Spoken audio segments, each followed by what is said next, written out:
আসসালামু আলাইকুম। মেহেদী হাসান মিরাজের কাছ থেকে নতুন প্রজন্মের ক্রিকেটাররা যে বিষয়টা খুব ভালো মতো শিখতে পারেন সেই বিষয়টা হচ্ছে, অনেকেই আমার কাছে প্রশ্ন করেন, বিশেষ করে ডানহাতি বোলার যারা বাঁহাতি ব্যাটারদের যখন তারা বোলিং করেন অনেক সময় লাইন উল্টাপাল্টা হয়ে যায়, লেন্থ উল্টাপাল্টা হয়ে যায়, অর্থাৎ বাঁহাতি ব্যাটারদেরকে ডানহাতি বোলাররা যখন বোলিং করেন খুব বেশি কমফোর্টেবল ফিল করেন না। অনেকেরই এই সমস্যার জায়গাটা আছে।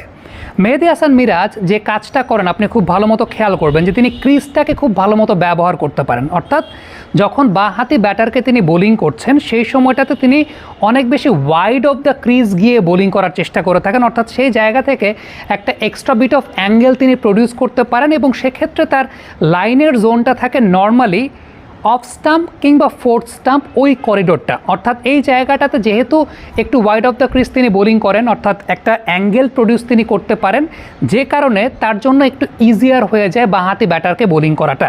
এই জায়গাটা অনেক তরুণ প্রজন্মের ক্রিকেটার যারা আছেন তাদের জন্য একটা শিক্ষণীয় দৃষ্টান্ত হতে পারে। আপনারা কিন্তু এই জায়গাটা ট্রাই করতে পারেন, অর্থাৎ যখন বাঁহাতি ব্যাটারকে আপনি বোলিং করছেন আপনি যদি একটু ওয়াইড অফ দ্য ক্রিজ গিয়ে বোলিং করেন, অর্থাৎ ক্রিজটাকে পুরোপুরিভাবে ব্যবহার করেন, আপনি কিন্তু একটা অ্যাঙ্গেল পেয়ে যাচ্ছেন, আপনার জন্য কমফোর্টেবল হতেও পারে। আবার আরেকটা জায়গায় বলবো, মেহেদী মিরাজ যখন ডানহাতি ব্যাটারদেরকে বোলিং করেন, বিশেষ করে যেটা সাবকন্টিনেন্টের বাইরের যে কন্ডিশনগুলো, সেই কন্ডিশনগুলোতে যে বিষয়টা সবচাইতে বেশি মাত্রায় দেখা যায় তা হচ্ছে অনেক বেশি ক্লোজ টু দ্য স্টাম্প গিয়ে তিনি বোলিং করেন। অর্থাৎ যেটা বাঁহাতি ব্যাটারদের ক্ষেত্রে অনেক বেশি ওয়াইড অফ দ্য ক্রিজ থেকে বোলিং করছেন, ডানহাতি ব্যাটারদের ক্ষেত্রে ক্লোজ টু আম্পায়ার বা ক্লোজ টু দ্য উইকেট তিনি বোলিং করেন এবং সেক্ষেত্রে লাইনের জায়গাটাও থাকে বোলিং করার পর ক্লোজ টু দ্য স্টাম্প, অর্থাৎ এক্ষেত্রে মিডল অফ মিডল, ওই করিডোরটা তিনি সবচাইতে বেশি মাত্রায় ব্যবহার করেন। এখন মেহেদী হাসান মিরাজের যে বিষয়টা আমরা উল্লেখ করতে চাই তা হচ্ছে গত 2 বছরে বাংলাদেশের বোলারদের মধ্যে whether it's a pace bowler or a spin bowler, সবচাইতে বেশি উইকেট মেহেদী হাসান মিরাজ এ পর্যন্ত ওভারসিজ কন্ডিশনে বাংলাদেশের বাইরে তিনি পেয়েছেন, 14টা উইকেট পেয়েছেন। এবং সবচাইতে উল্লেখযোগ্য যে জায়গাটা তা হচ্ছে তার অ্যাভারেজের জায়গাটা। তার ক্যারিয়ারের প্রথম 3 বছরে তিনি ওভারসিজ কন্ডিশনে তার অ্যাভারেজটা ছিল 45-এর ওপরে। সেটা এই ওয়েস্ট ইন্ডিজ সিরিজের পর, অর্থাৎ 2টা ওয়ানডে হয়েছে, এই 2টা ওয়ানডে চলাকালীন অবস্থায় অ্যাভারেজটা নেমে এসেছে মাত্র 23-এ।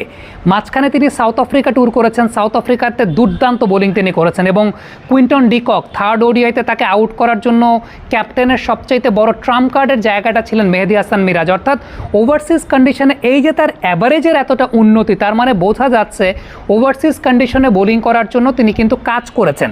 মাঝখানে সোহেল ইসলাম স্যারের সঙ্গে তিনি কাজ করেছেন, স্পিন বোলিং কোচ, এবং তিনি যে বিষয়গুলোতে মেহেদী মিরাজকে পরিবর্তন করেছেন ওভারসিজ কন্ডিশনে বোলিং করার ক্ষেত্রে, রান আপ থেকে শুরু করে গ্রিপ, সব জায়গাতেই পরিবর্তন এনেছেন। অর্থাৎ যে ধরনের গ্রিপে বা যে ধরনের রান আপে বা যে ধরনের অ্যাকশানে মিরপুরের মতো উইকেটে তিনি সাকসেসফুল হয়েছেন, সেই ধরনের রান আপে, সেই ধরনের গ্রিপে বাইরের কন্ডিশনে তিনি সাকসেসফুল হবেন না। অর্থাৎ এই জায়গাটায় পরিবর্তন আনতে হবে। দৃশ্যমান একটা পরিবর্তন তো অবশ্যই আমি দেখতে পেরেছি, তা হচ্ছে যখন তিনি মিরপুরের মাটিতে বা দেশের কন্ডিশনে যখন তিনি বোলিং করেন তখন তার আর্মটা অনেক বেশি স্ট্রেচড অবস্থায় থাকে, অর্থাৎ অনেক বেশি ছড়ানো অবস্থায় থাকে। আবার যখন তিনি ওভারসিজ কন্ডিশনে বোলিং করছেন তখন আর্মটা একটু নন স্ট্রেচড, অর্থাৎ একটু ন্যারো অবস্থায় থাকে।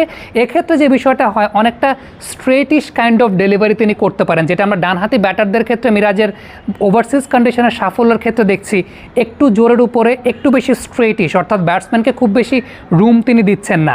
এই জায়গাটা কিন্তু তার অ্যাকশনের একটা পরিবর্তন এসেছে এবং যেটা তিনি আসলে মূলত 2019 বিশ্বকাপের পর থেকে দেখা গেছে যে কাজ করেছেন, কাজ করে এই জায়গাটা তিনি পরিবর্তন এনেছেন। এবং ক্রিকেটটা আসলে এরকম একটা প্রসিডিওরের মধ্য দিয়ে যেতে হয়। আপনি যখন বড় প্লেয়ার হবেন, আপনি যখন অ্যাভারেজ প্লেয়ার থেকে বড় প্লেয়ার হতে চাইবেন, আপনাকে কিন্তু বিভিন্ন সিচুয়েশনে, বিভিন্ন কন্ডিশনে হ্যাবিচুয়েটেড হওয়ার জন্য আপনাকে বিভিন্ন স্ট্র্যাটেজি অ্যাপ্লাই করতে হবে। মিরাজের ক্ষেত্রে এই বিষয়টা দেখা গেছে, যে বিষয়টা আমি একটু আগে বলছিলাম, যে দেশের কন্ডিশনে যখন বোলিং করেন আর্মটা অনেক বেশি স্ট্রেচড, অনেক বেশি ফ্লাইট, অনেক বেশি লুপের উপর ডিপেন্ড করেন, যেটা হয়তো বা উইকেটে ম্যাক্সিমাম কাজটা করে দেয়। বাট ওভারসিজ কন্ডিশনে যখন তিনি বোলিং করছেন তখন কিন্তু আপনাকে আপনার মতো করে ওই পিচের কাছ থেকে ফায়দা উঠিয়ে নিতে হবে বা আপনাকে জেনুইন স্পিন বোলিং করতে হবে, যেটা মেহেদী মিরাজের অ্যাকশনে একটা পরিবর্তন আমরা দেখতে পেয়েছি, যে আর্মটা একটু নন স্ট্রেচড বা একটু ন্যারো, যেখানে তিনি একটু বেশি স্ট্রেটিশ ডেলিভারির উপর ডিপেন্ড করছেন বা তাকে ভ্যারিয়েশন অর্থাৎ দুসরার উপর ডিপেন্ড করতে হচ্ছে অনেক বেশি।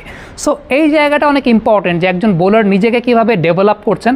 তো আমার কাছে মনে হয় যে মেহেদী মিরাজ আইসিসি ওডিআই র্যাঙ্কিংয়ে তার যে অবস্থানটা, এখন যে অবস্থায় আছেন, টপ 10-এর মধ্যে ঢুকে গেছেন, এটা অবশ্যই তিনি ডিজার্ভ করেন, ভেরি ওয়েল ডিজার্ভিং। তার পেছনে সবচেয়ে বড় কারণটা হচ্ছে দেশের মাটিতে তো বটেই, ওভারসিজ কন্ডিশনও তার সাফল্যটা দেখা যাচ্ছে। মেহেদী হাসান মিরাজের ব্যাপারে আপনি কি মনে করছেন কমেন্ট বক্সে লিখে পাঠাবেন। আপনাদের কমেন্টের অপেক্ষায় থাকলাম। সবাইকে অসংখ্য ধন্যবাদ এতক্ষণ আমাদের সঙ্গে থাকার জন্য।